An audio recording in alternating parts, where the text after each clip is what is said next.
قناة عجائب تقدم لكم برنامج حكاية مثل، تقدمه لكم ريما الحبيبي.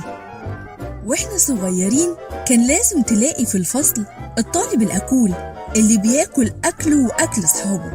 وفي يوم واحد زميلنا اتعملت له حفلة كبيرة علشان كان من الأوائل، وتورتة بقى وحلوى ولعب ياما. بس اكتشفنا في آخر اليوم إن ولا واحد فينا أكل تنتوفة من التورتة، والسبب إن بسلامته منعنا تماما نقرب منها، ما هي أصلها حفلته والتورتة تورتته، يبقى ليه بقى ناكل منها؟ وده بيفكرني بالمثل اللي بيقول جحا أولى بلحم طوره. تعالوا أقول لكم حكاية المثل. زمان قرر جحا إنه يذبح الطور اللي عنده لكل المساكين والفقراء من أهل البلد، وعزمهم كلهم، وكل الناس حضرت بالفعل. بس كل ما حد يقرب وياكل حتة لحمة يجري عليه بسرعة ويقول له: إيه ده؟ أنت هتاكل؟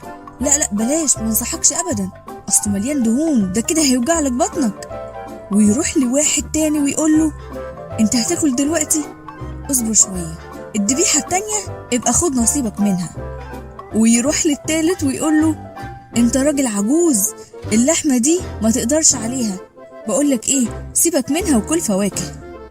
وعدى اليوم على خير، لكن الطور زي ما هو، محدش قرب منه ولا أكل تنتوفة واحدة، لأنه قال: أنا أولى بلحم طوري. ومن ساعتها بقى أي حد اللي يدفعه باليمين ياخده بالشمال، تلاقيه حافظ المثل ده وبيعمل بيه في حياته.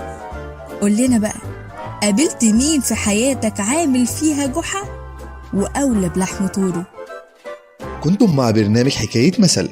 انتظرونا في حلقة جديدة ومثل جديد، واكتبوا لنا في التعليقات تحبوا تعرفوا مثل ايه المرة الجاية. وشكرا لكم والسلام عليكم.